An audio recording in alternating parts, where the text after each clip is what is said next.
ശിർക്ക് ചെയ്താൽ അവൻ ചെയ്ത സകല സൽക്കർമ്മങ്ങളും ബാത്തിലാണ്. മറ്റു പാപങ്ങൾ ചെയ്താൽ സൽക്കർമ്മങ്ങൾ ബാത്തിലാവില്ല, അവൻ പാപം ചെയ്ത കുറ്റം കിട്ടും. ശിർക്ക് ചെയ്താൽ സൽക്കർമ്മങ്ങൾ മുഴുവനും ബാത്തിലാണ്.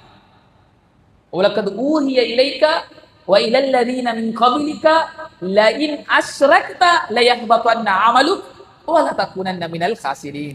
ഓ പ്രവാചകരെ, അങ്ങേക്ക് മുമ്പുള്ളവർക്കും നാം വഹി നൽകിയിട്ടുണ്ട്, ബോധനം നൽകിയിട്ടുണ്ട്. എന്താണ് ബോധനം നൽകിയത്?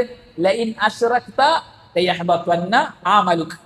താങ്കൾ ശിർക്ക് ചെയ്താൽ താങ്കളുടെ പാപങ്ങളെല്ലാം, സൽപ്രവർത്തനങ്ങളെല്ലാം നിഷ്ഫലമായി പോകുന്നതാണ്.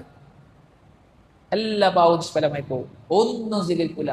ഒരാള് 60 കൊല്ലം ജീവിച്ച കുട്ടിക്കോ, 60 കൊല്ലം നിസ്കരിച്ച നിസ്കാരം, 60 കൊല്ലം ഹജ്ജ് ചെയ്ത ഹജ്ജ്, 60 കൊല്ലം സക്കാത്ത് കൊടുത്ത സക്കാത്ത്, 60 കൊല്ലം നിർവഹിച്ച നോമ്പ്, 60 കൊല്ലം ഏതെല്ലാം സൽക്കർമ്മങ്ങൾ ചെയ്തിട്ടുണ്ടോ അതെല്ലാം ബാത്തിലാകും.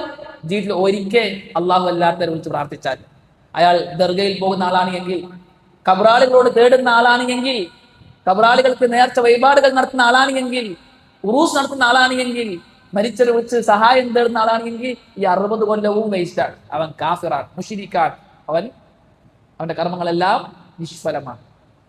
അങ്ങനത്തെ ആൾക്കാരുടെ കർമ്മങ്ങൾ അല്ലാതെ അറിയോ?